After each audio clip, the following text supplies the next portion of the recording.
Hello, LifePoint. How are you doing? This is Pastor Ruben here, and today it's Friday, and we're preparing our hearts, our minds, our eyes, our hands, our feet for communion this weekend for Easter and celebrating Christ and what He has done for us.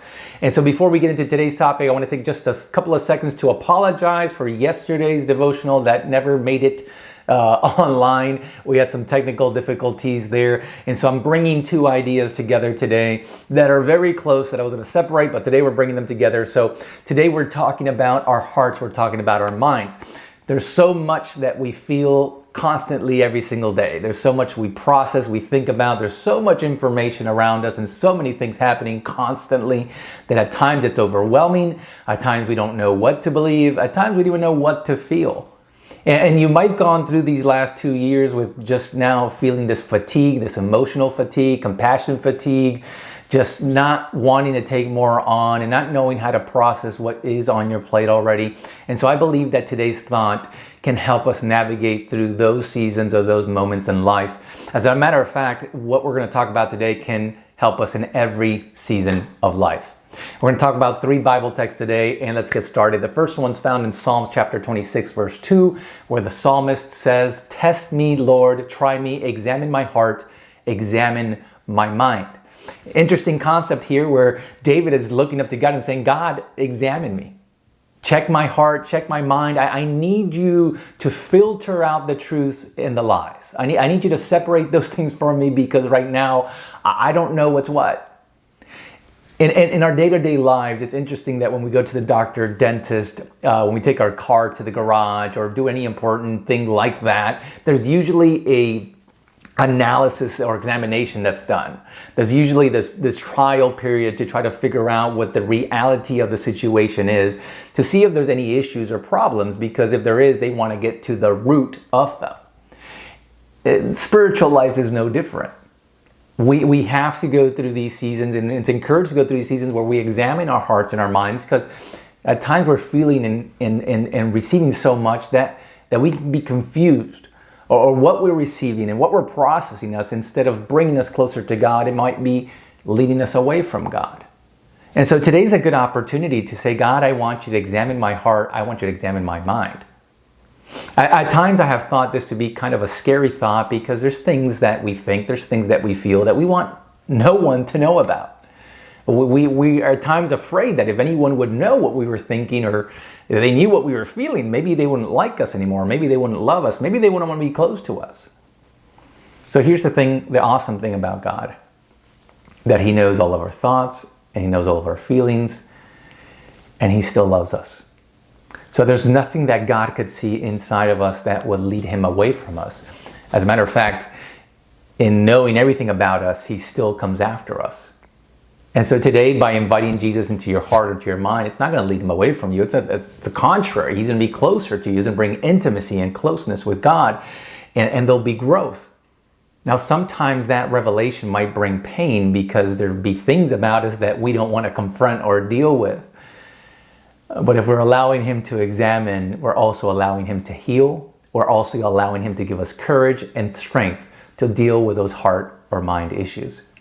Second text I want to share with you is found in Proverbs chapter 4, verse 23, where it says, "Above all else," listen to this, the Bible is saying above everything else, the most important thing you can do is guard your heart, for everything flows from it.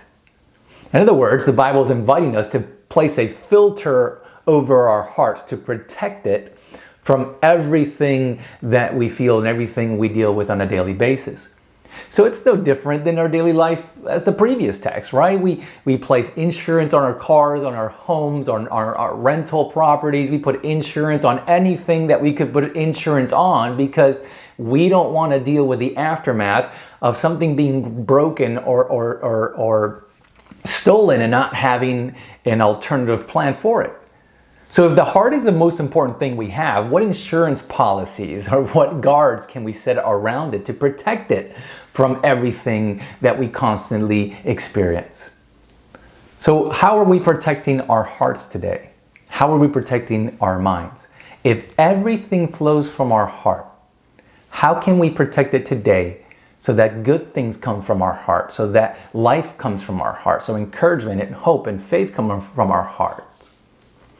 Jesus said these words as he was sharing this most important sermon that he's ever shared, Sermon on the Mount. And there in Matthew chapter 5, verse 8, he says this. He says, "Blessed are the pure in heart, for they shall see God." In other words, he's saying, happy are those that have a heart like God, for they will be close to God. Today, it's a good opportunity to allow God to, first of all, examine our hearts. Secondly, allow us to put some boundaries over our hearts so that we can have a heart like God, so we can have a pure heart, and so we will be close to God, not only today, tomorrow, but forever. So what are the things today? What are the things today that are cluttering your heart, that are cluttering your mind? What are the things today that are taking away your peace? What are the things today that are taking away your hope, your faith, your desire to be close to God? Maybe today you're experiencing pain or suffering from something that's happened in the past, and that's getting in the way of you seeing God clearly. Maybe today you're experiencing the lack of forgiveness or the lack of forgiving someone for something that's happened, and maybe today is a good opportunity to release that to God and allow Him to help you heal. Maybe today it's doubt. You want to know that God is close, but you don't feel Him close. And you want to allow God to lead your life, but you're a little bit confused on how that happens. Maybe today is a good opportunity to begin to release that to God and to try Him in a different way. Whatever the case may be, today's an opportunity to trust God and to test God.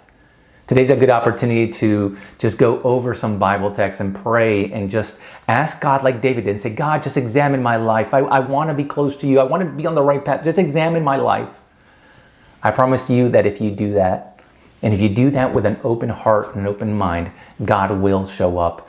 God will reveal His plan for you today, tomorrow, and forever. And more importantly, when we open our hearts to God, Jesus is able to begin to create something new, something different, something that's more profound, and something that will bring meaning and purpose to all of our lives. So will you join me today on the comments below? You'll see there some Bible texts that you can take some time to read today, meditate, and pray on as we prepare our hearts for communion, as we prepare our hearts for Christ. I hope to see you in the building tomorrow. If I don't, I hope to see you online. And as we celebrate Christ, I hope that as a community we may come closer to Him and allow Him to lead our lives. Have a great day.